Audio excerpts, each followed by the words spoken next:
Goreng es krim.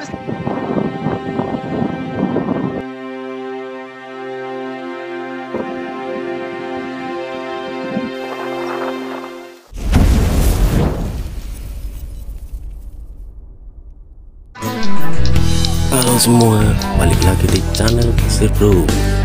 Kali ini kami berada di Candi Gedung Songo, Semarang. Ya, Semarang memang terkenal dengan wisata alamnya yang juara. Namun di wilayah ini juga terdapat objek wisata yang berupa candi. Salah satunya adalah Candi Gedung Songo. Untuk masuk ke lokasi wisata ini, pengunjung dikenakan biaya sebesar 15.000, sedangkan untuk turis dikenakan biaya sebesar 75.000, sedangkan domestik hanya dikenakan cukup membayar 15.000 saja. Cukup terjangkau, bukan? Candi Gedung Songo mempunyai arsitektur yang begitu mengagumkan.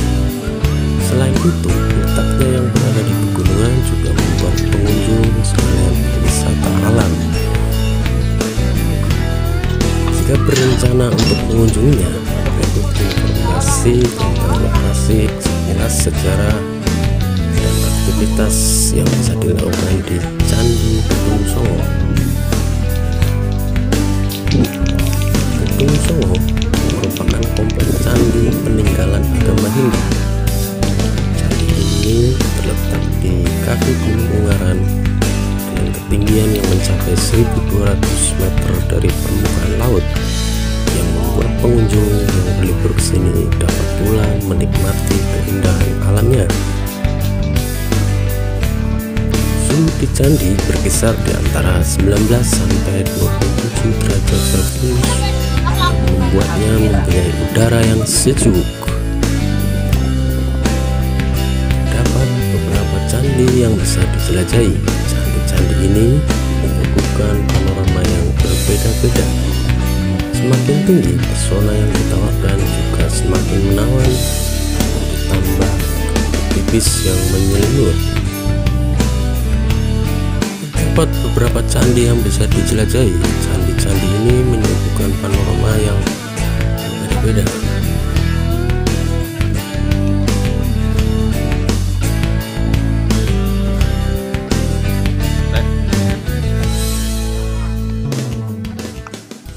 Gedung Songo merupakan tempat pemujaan penganut ajaran Hindu Siwa. Hal itu terlihat dari keberadaan lingga dan yoni sebagai arca utama yang terdapat pada candi tersebut. Keberadaan arca itu juga didampingi oleh keberadaan 3 arca lain di masing-masing sisi candi yang dikenal dengan nama Parswa Dewata, yang terdiri dari arca Agastya di sisi selatan, arca Ganesha di sisi barat atau timur, dan arca Durga di sisi utara. Selain itu, keberadaan candi itu di lereng gunung bukannya tanpa alasan. Sejak dulu umat Hindu percaya bahwa gunung adalah tempat tinggal para dewa dan diyakini sebagai tempat persembahan roh nenek moyang. Ada bagian nama candi yaitu Songo yang diambil dalam bahasa Jawa yang mempunyai arti 9. Namun pada kenyataannya jumlah candi area ini tidak berjumlah tepat 9. Bahkan jumlah tepatnya tidak ada yang mengetahuinya. Alasannya karena candi peninggalan Wangsa Sailendra ini berada tidak berurutan antara candi 1 hingga candi 9, letaknya berpencar. Terkadang terdapat wisatawan yang menghitung jumlah candi sebanyak 7 atau juga ada yang berjumlah 8.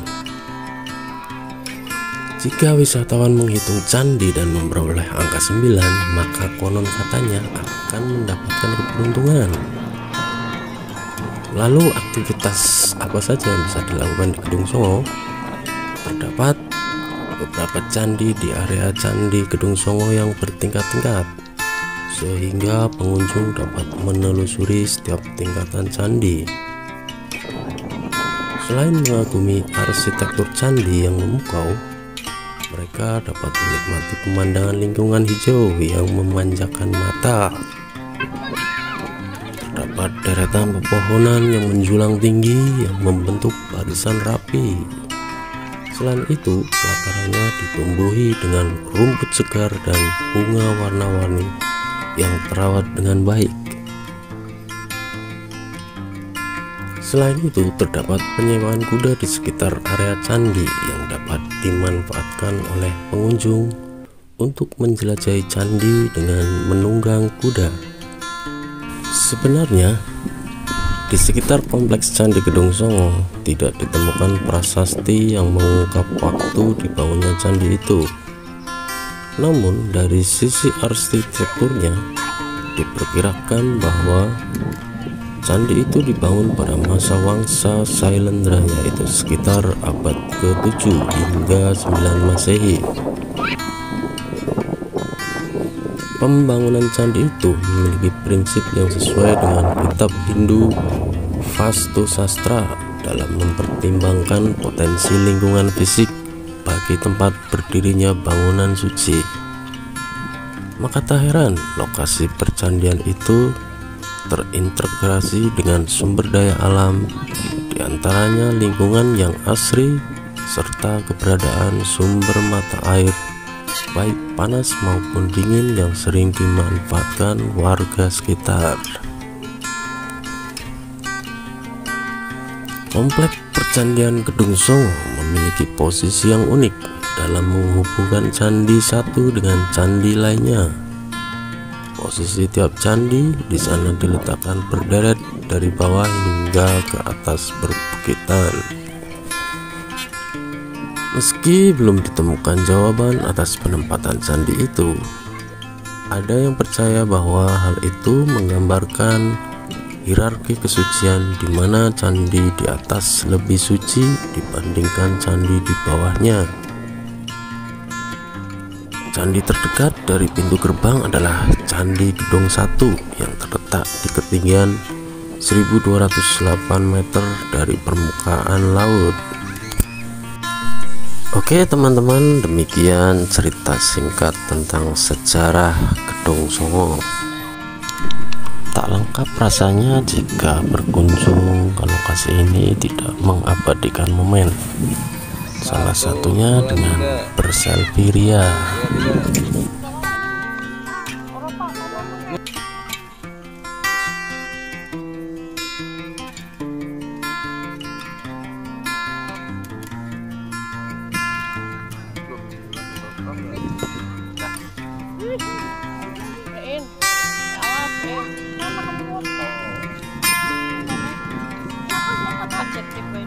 Awas jangan yang merah, ini nanti video.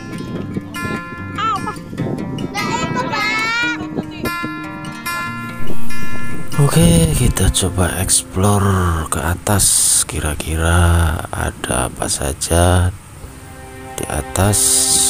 Kita simak aja, tetap stay tune.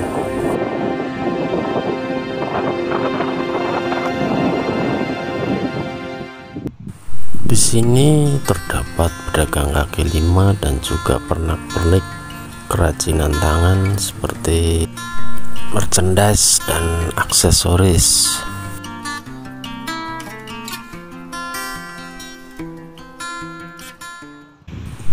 Dan sampai sini rupanya suasana semakin mencekam ya teman-teman.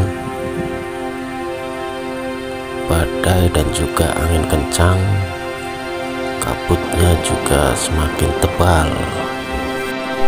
Tapi buat saya atmosfer ini justru menambah epic ya teman-teman. Dan saya lebih tertantang untuk masuk di dalamnya. Oke, kita coba explore ke atas. Suasana jalan sepi karena saya sendirian.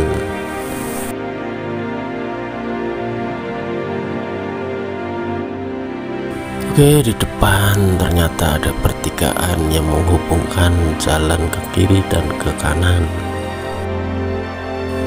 dan petunjuk arah ini mengarah pada jalan kuda dan jalur pengunjung. Badai telah berlalu kawan, dan kabut pun mulai sirna. Seperti perjalanan hidup yang kadang di atas juga kadang di bawah. Dan di sini saya menemukan spot atau venue yang epic ya teman-teman. Namanya Vanaprastha Kedung Songo Park. Selain bisa relaksasi dengan sejuknya udara di sini, teman-teman juga bisa menikmati wisata sejarah. Di area ini terdapat 3 rumah yang salah satunya sudah berusia lebih dari 1 abad. Rumah kayu ini dahulu digunakan sebagai kantor resmi dinas kehutanan pada zaman pemerintah Hindia Belanda. Di lokasi ini biasanya digunakan sebagai latar bersuah foto ataupun prewedding, retreat, serta menginap. Bahkan banyak pengunjung yang menyebut bahwa suasana yang ditawarkan Vanaprastha Kedung Songo Park mirip dengan latar belakang film Twilight. Widih, so sweet. Oke, lanjut teman-teman, kita explore lagi. Di sini jalan sudah mulai menurun, sudah nggak ngos-ngosan lagi nih.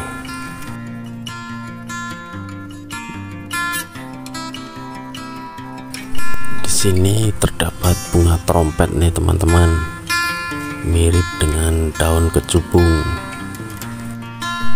daun legendaris yang sangat terkenal ini, terutama para kaum drunken master. Oke teman-teman, maaf saya nggak bisa explore lebih ke atas lagi karena saya ditunggu keluarga di bawah ya. Ini saya explore ke atas sendirian.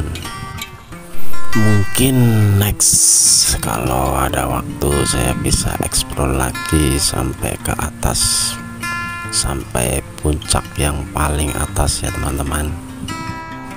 Kalau perlu kita camping di sini sekalian, karena di atas juga terdapat fasilitas untuk camping. Oke teman-teman, sepertinya saya harus gerak cepat untuk turun karena ditunggu keluarga. Maaf sekali dengan segala keterbatasan waktu yang ada, saya tidak bisa melanjutkan explore ke atas. Mungkin kalau ada kesempatan saya bisa melanjutkan explore lagi yang paling atas. Dan hiking ini atau perjalanan wisata ini hanya sampai di Vanaprastha Kedung Songo Park.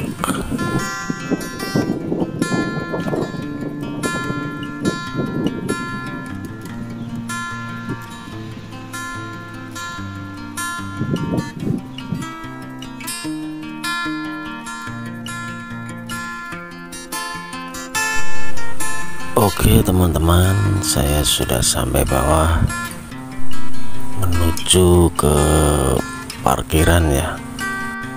Oke, sampai di sini dulu videonya ya teman-teman. Terima kasih yang sudah menonton dari awal sampai akhir. Jika suka dengan video ini, teman-teman bisa klik like dan share ya teman-teman. Jika ada pertanyaan silahkan isi di kolom komentar ya.